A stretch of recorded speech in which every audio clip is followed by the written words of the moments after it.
Kalau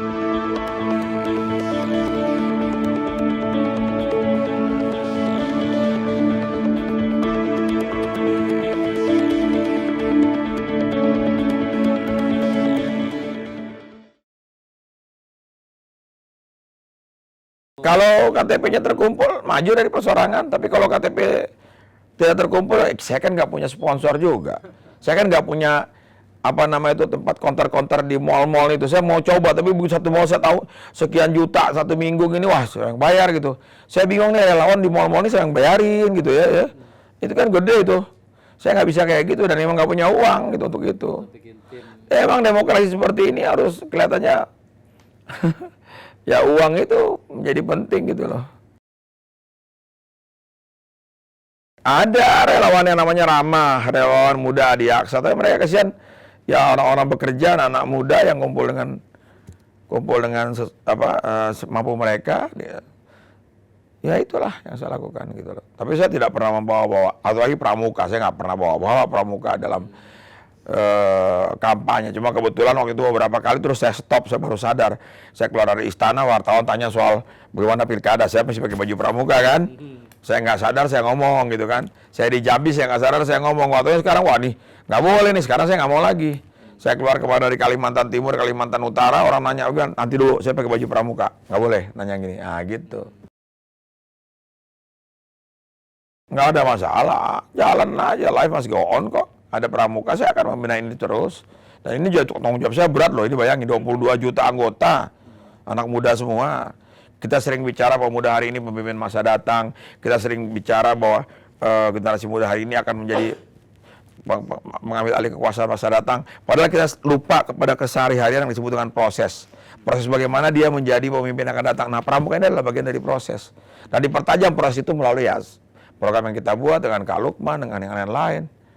Untuk membuat program seperti itu. Yang kita hadapi ini generasi yang jauh dari sejarah, generasi yang cyber, generasi yang generasi yang lahir tahun 2000-an, generasi digital, generasi di dunia maya yang hampir 24 jam. Ini kita harus hadapi mereka.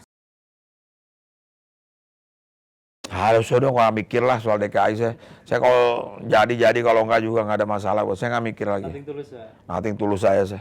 Saya juga tahu lah, look before you leap, lihat sebelum melompat. Saya punya kemampuan. Dari sisi skill ya, saya yakin saya punya kemampuan dan insya Allah saya amanah. Tapi kalau dari segi finansial, kalau bicara soal itu ya saya terbatas lah. Dari mana? Saya alhamdulillah 5 tahun nggak pernah saya minta duit sama staf saya. Tolong tanya di kantor Menpora. Saya nggak pernah kasih makan anak saya uang haram sepeser pun juga. Cuman saya nggak perlu pakai dapat award anti korupsi misalnya kan nggak juga. Dan orang nggak ada yang tahu, nggak ada masalah. Tapi bagi saya yang penting Allah tahu. Tuhan saya tahu bahwa saya akan berusaha untuk kasih makan yang halal buat anak-anak dan turunan saya. Insya Allah itu aja. Enggak lah, kalau saya diminta datang, ayo coba datang, kayaknya kamu masuk dalam radar kami dan bagaimana visi dan misimu, saya datang. Tapi kalau untuk daftar. Oh daftar, kemudian saya minta tolong berikan saya kekuasaan, aduh nggak boleh tuh. Dalam sholat aja kalau jadi imam, orang ada yang pengen jadi imam nggak boleh kata Rasul kan. Saya sih pegangannya di situ aja. Lebih Nunggu aja kalau oh iya di Aksa bisa nih kelihatannya, panggil deh.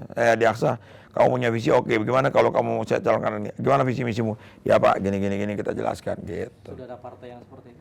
Ya enggak lah, sekarang kan Anda tahu sendiri situasinya belum. Mudah-mudahan aja ada, siapa tahu ada, masih ada. Ormas mana nih? Ormas ini orang bermasalah atau yang mana maksudnya? Maksudnya apa nih? Ormas dukungan itu nggak kenal. Yang dukungan ini kan harus partai politik. Ormas sih nggak mendukung juga nggak ngepek kata orang Betawi. Anak saya masih kecil, satu masih SMA kelas 1, yang perempuan. Satu lagi masih baru kuliah di UPH tuh, istri saya. Kalau mereka sih mengertilah, ayahnya berjuang dari dulu begitu modelnya. Ibu saya juga gitu, dia tahu lah yang terbaik aja. Cuman satu ya, penghalang daripada pengabdian itu pamrih. Penghalang daripada pengabdian itu adalah pamrih. Jadi kita nggak usah pamrih, kita ikhlas saja.